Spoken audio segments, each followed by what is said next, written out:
Dr. Esther Chu now, an emergency physician and professor at Oregon Health and Science University. Dr. Chu, good to see you. Thank you for being here. What is your sense of how people are supposed to interpret what they're supposed to do with their unvaccinated kids? Yeah, I think it will depend from camp to camp. But if there are camps where everybody's vaccinated, including the staff, it really seems like it can go back to normal. The truth is, a lot of camps will have a combination of vaccinated and unvaccinated children because we still don't have vaccine for those under 12.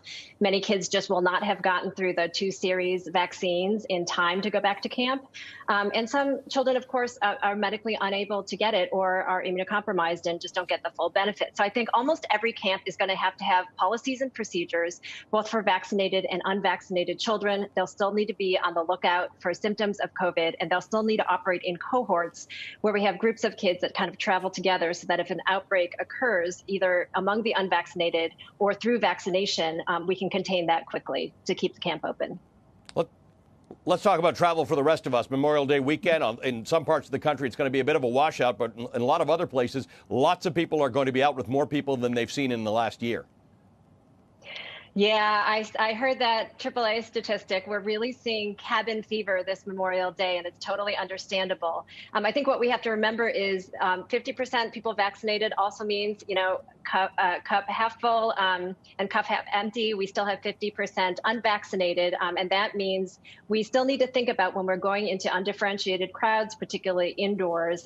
We don't know what exposures we'll have, and it also is a very local phenomenon. So in places where there are still relatively high rates of COVID-19 and there are low rates of vaccination, people need to really look to their public health officials for what behavior should be happening, where masking should be happening, and really respect businesses that set up rules to try to keep their customers safe.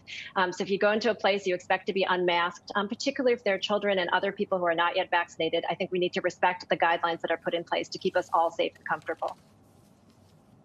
Dr. Chu, thanks for your good guidance. Thanks for being with us. Dr. Esther Chu. Shepard Smith here. Thanks for watching CNBC on YouTube.